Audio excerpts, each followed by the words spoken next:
Hello everybody, welcome back to BareRose Garage. What happened today? Well, it looks like the big bee dropped off the Sir Rat.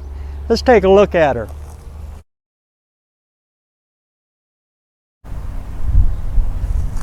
This is Sir Rat.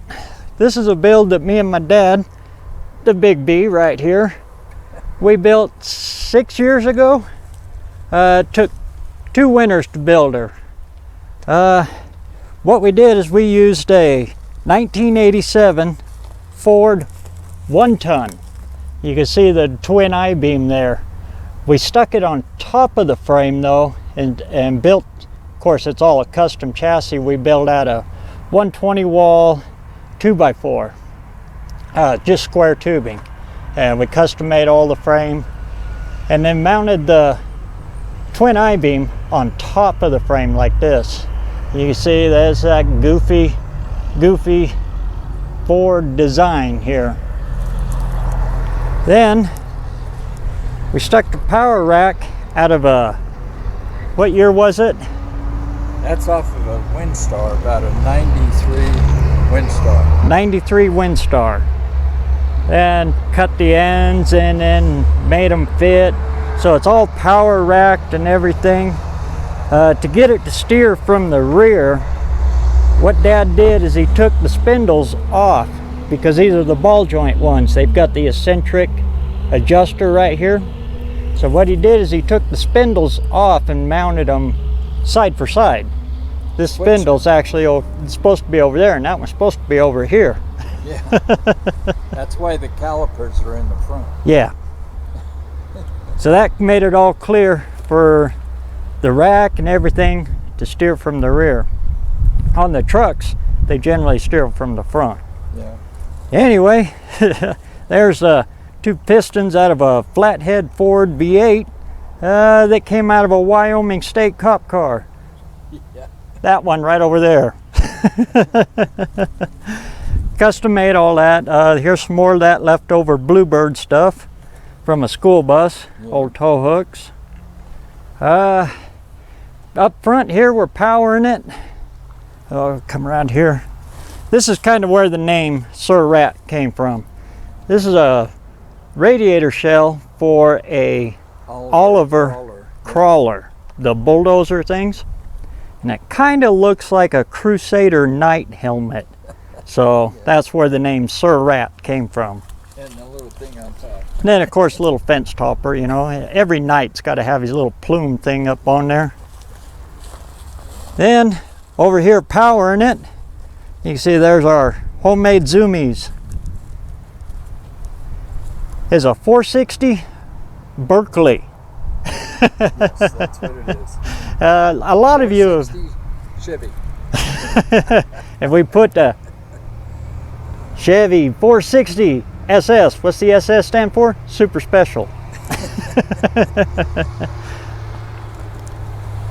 A lot of you have asked, what is a Berkley? Well, I'll kind of break it down for you. Difference is, you can see the intake on this one. You look at it, compare this with the regular stock 460 intake, these runners are tiny. On the Berkley models, they really beef these up. These runners are huge, and you can see how they dump right in, almost giving it a ram effect. That's off of a jet boat. Yeah, this motor came out of a jet boat.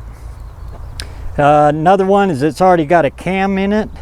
This motor's made to run at 4,000 RPM all day long because it's in a jet boat. So if you're looking for cheap, easy horsepower, look for an old jet boat. But make sure you clean all the gravel out of it first. Hear that? Number 1, you got to clean them out big time. That thing was clear full of river sand. Anyway, we'll keep going on the tour here. You can see it's got the dually rear end from the 87 Ford. In fact, the engine for that Ford is right over there. That's what I'm going to be using in something else. The cab was given to us. It sat out in a spud field, and they were putting in a center pivot, and this thing was upside down in that spud field with a steel fence post going through the center of it right there. There was no floors in it. The floors were all rotted out. This cab was too far gone. This right here, this patch we did in here, you see, we kind of medievaled it, and it kind of goes with the theme, and it's a rat rod. This was all just beyond paper thin. It was so, yeah. And you can see we did our stitch weld here. These are just cover welds, decoration welds, but there's another patch piece. Made the bed, the little step side bed there. That's where the gas tank and the battery and all that stuff is hiding.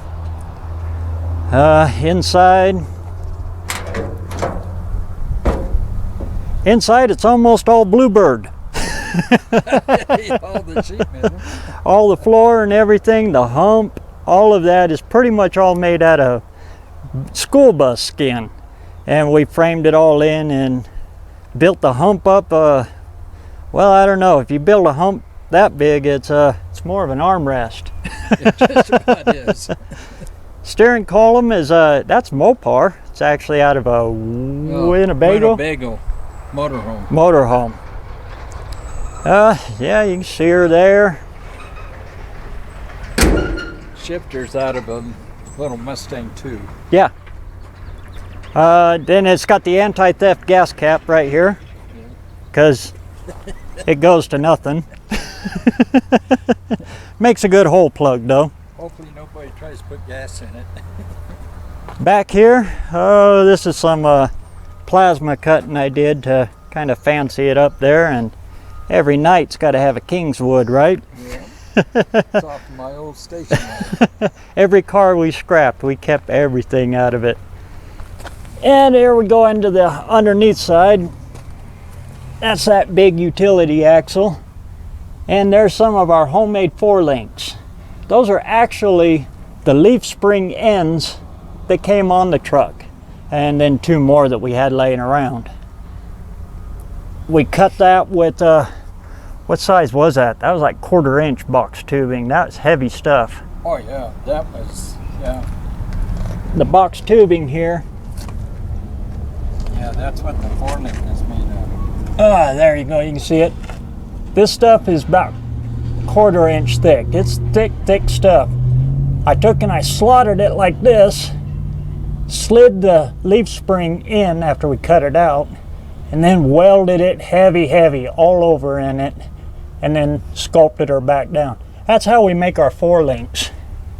And you can see the more of the custom frame there that we built. We kind of specialize our stuff into this, and you can tell by looking under here, everything in this truck is above frame. So no matter how low it is, you're never going to hit anything except for the frame. We do it on purpose like that. There you can see down the tranny hump. Yeah, that rear end is a Dana 60. Dana 60 rear end. Yeah. Not a 70? Yeah, it's a 60. They call that a utility axle. Yeah, they're narrow. It's not a standard. A dually axle is this much wider. Oh yeah. And those are the trucks you see with the big flare fenders on them. This is what they call a utility axle. They're made to suck up inside. Anyway, there's Sir Rat. It's got a $15 clear coat paint job on it. It's just a bunch of cans of Rust-Oleum clear. You can see it's held up pretty good. This truck is 6 years old now. Yep. And, well, we can't store them so good, so most of that time is outside. See, it's just barely there. Yeah, you can see how it's just... Why, every time I open the door, it cracks. See? There's no way to get that out of it. And this cab was gone. But stuck new windows in it, window regulators and everything. These are actually the peep mirrors off of a school bus. That's it. That is Sir Rat. If you have any questions, leave some down on the comments, and I'll have some more of them coming around. In the meantime here, Dad'll fire her up.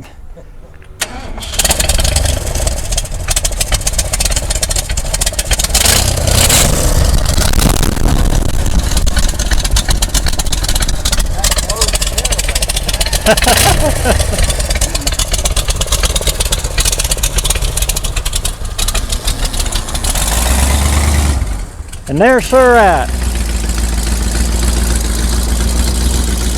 You can kind of get a look at how that front suspension works as she comes by.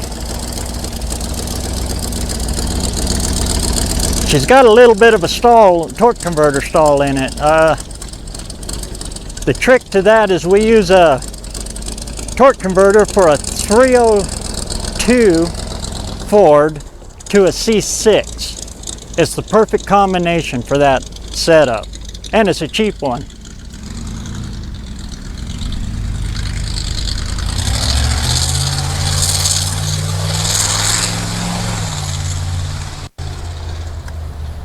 And you see our homemade baffles work there.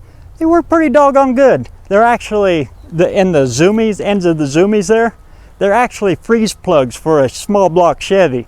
And we drill them out like that, quiets that old girl right down. And it's not too restrictive for it.